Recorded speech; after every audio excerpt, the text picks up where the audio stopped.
Halo guys, nama aku Winda Trias Marantika. Aku sekolah di SMA Negeri 1 Ngantang, kelas 12, IPS 4. Kali ini aku akan membahas sedikit tentang dampak adanya Waduk Selorjo terhadap perekonomian warga di sekitarnya. Tepatnya sekarang aku ada di Jembatan Selorjo. Dan ini penampakan sedikit bendungan Selorjo. Sambil kita berjalan, saya akan menceritakan bagaimana kondisi Waduk Selorjo dan di sini itu ada apa saja. Waduk Selorjo ini tujuan utamanya dibuat untuk pembangkit listrik tenaga air. Namun, warga sekitar memanfaatkan waduk ini sebagai tempat wisata yang dapat membantu perekonomian warga sekitar. Waduk Selorjo ini sumber airnya dari beberapa konto atau sungai. Biasanya orang di sekitar menyebutnya kali konto. Airnya itu sangat banyak banget, akhirnya bisa menampung di sini air yang sangat-sangat melimpah dan bisa dimanfaatkan sebagai pembangkit listrik tenaga air. Kita berjalan dulu ya guys. Ini jembatannya. Biasanya sekitar bulan November sampai Desember itu memang waduknya itu disurutkan airnya karena untuk menyiapkan musim hujan di bulan Januari. Namun pada tahun ini musim kemaraunya sangat panjang, jadi airnya tidak terlalu banyak. Di sini adalah spot yang paling disukai oleh pengunjung, baik itu orang dewasa atau remaja, karena di sini kita bisa melihat jelas keindahan bendungan Selorjo dengan dikelilingi oleh bukit-bukit yang sangat indah. Warga sekitar juga memanfaatkan Waduk Selorjo ini untuk tempat wisata. Contohnya seperti perahu dayung ini. Apabila airnya banyak dan penuh, perahu-perahu ini akan bisa mengelilingi Waduk Selorjo.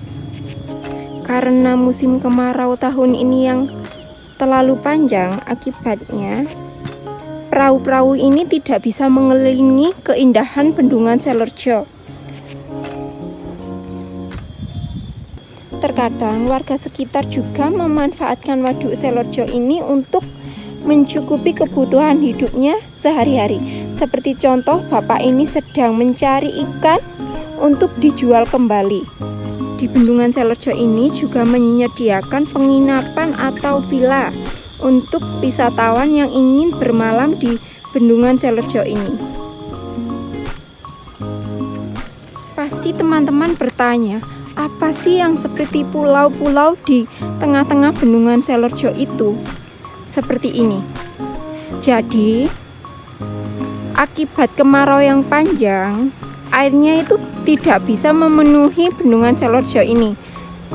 Jadi, orang-orang di sekitar Desa Maron, Sukanyar memanfaatkan lahan-lahan yang sudah menghijau ini untuk ditanami seperti tanaman jagung dan lain-lain. Ini adalah wisata yang ada di dalam bendungan Selorjo. Di dalam wisata ini juga banyak menyediakan makanan khas bendungan Selorjo. Contohnya seperti ini. Ini adalah carang mas. Carang mas ini terbuat dari ketela dan gula merah. Ini adalah contoh makanan khas dari bendungan Selorjo. Ini adalah kondisi wisata di bendungan Selorjo.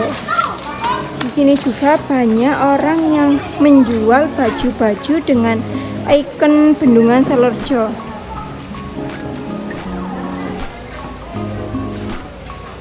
Seperti ini contohnya.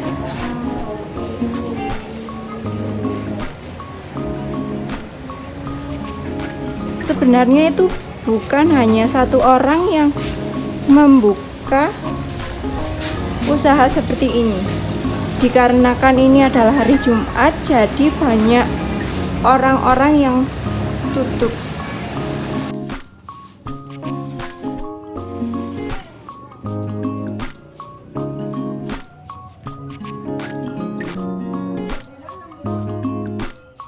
Kali ini saya sudah bersama salah satu penjual souvenir di wisata Selorjo ini.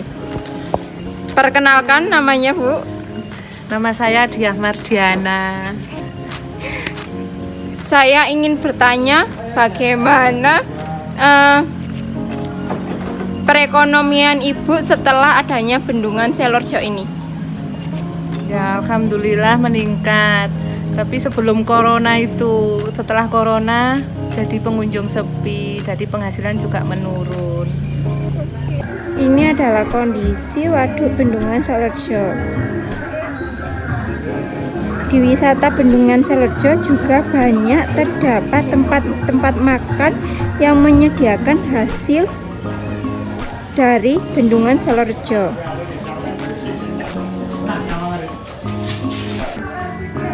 Contohnya seperti berikut.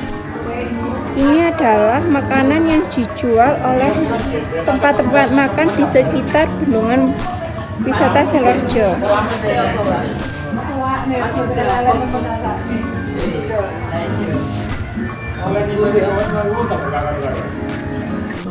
Kali ini saya mencoba untuk berjalan-jalan di sekitaran Waduk Selorjo, dan kali ini saya akan mencari salah satu pengunjung untuk menanyakan apa alasan beliau berkunjung di wisata Selorjo ini. Itu, permisi Mas. Iya. Apakah saya boleh bertanya? Bertanya apa ya Mbak? Sebelumnya bisa memperkenalkan dirinya? Oke, baik. Perkenalkan, nama saya Firman. Saya dari Ngantang. Saya pengunjung Selorjo. Alasan Masnya berkunjung di Selorjo ini apa ya Mas ya? Karena tempat wisatanya juga bagus dan pemandangannya juga bagus. Oh, oke, terima kasih. Iya.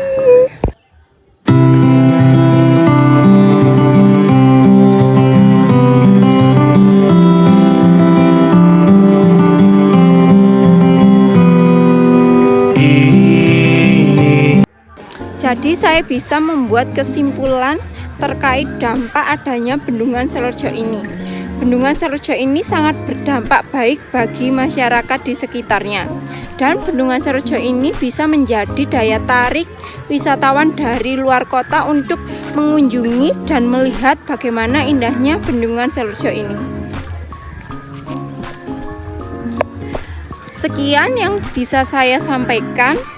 Terima kasih dan maaf apabila ada kata-kata yang kurang berkenan dan kurang sopan.